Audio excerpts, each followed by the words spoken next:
तो hello everyone, हमारे पास एक क्वेश्चन है जो कि थिक सिलेंडर का है। और इस क्वेश्चन में कह रहा है a thick cylinder with inner diameter 14 centimetre and outer diameter 20 centimeter is subjected to a pressure of 2000 Newton over centimeter square on its outer surface. Determine maximum value of hoop stress. अब देखने को question ज़्यादा बड़ा नहीं है, लेकिन इसमें जो कॉन्सेप्ट बताऊंगा उससे तुम लोग को मतलब कि बहुत ज़्यादा हेल्प मिलेगी और क्वेश्चन सॉल्व करने में।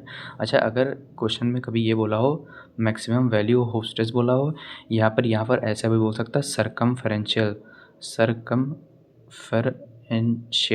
स्ट्रेस, या फिर इसको सिर्फ मैक्सिमम स्ट्रेस ही बोल सकता है यहाँ पर, मैक्सिमम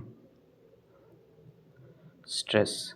तो अगर क्वेश्चन में ये बोला है डिटरमाइन हूप स्ट्रेस या फिर सरकमफेरेंशियल स्ट्रेस या फिर मैक्सिमम स्ट्रेस, तो उसका जो फॉर्मूला होता है वो इस तरह लिखा जाता है sigma 1 equal to PD divided by 2T। और इसकी जगह लॉन्गिट्यूडनल स्ट्रेस ही बोल सकते हैं इसको।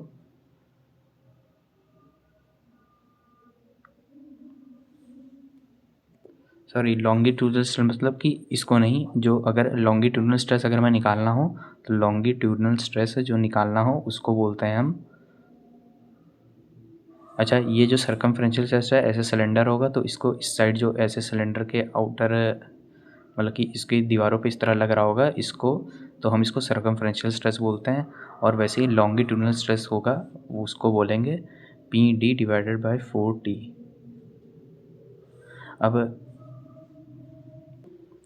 अब हमें इसमें निकालना है, सिर्फ हूप स्ट्रेस निकालना है, तो हूप स्ट्रेस इसी से आ जाएगा। और इसमें जो ये P है वो प्रेशर होता है, D इनर डायमीटर होता है। इनर ये डायमीटर देखो जैसे यहाँ पर दिया गया है 14 सेंटीमीटर, और डिवाइडेड बाई टू थिकनेस। अब यहाँ पर थिकनेस देखो दी नहीं गई है, तो थिकनेस का भी एक और फार्मूला हम यहाँ पर लिखेंगे।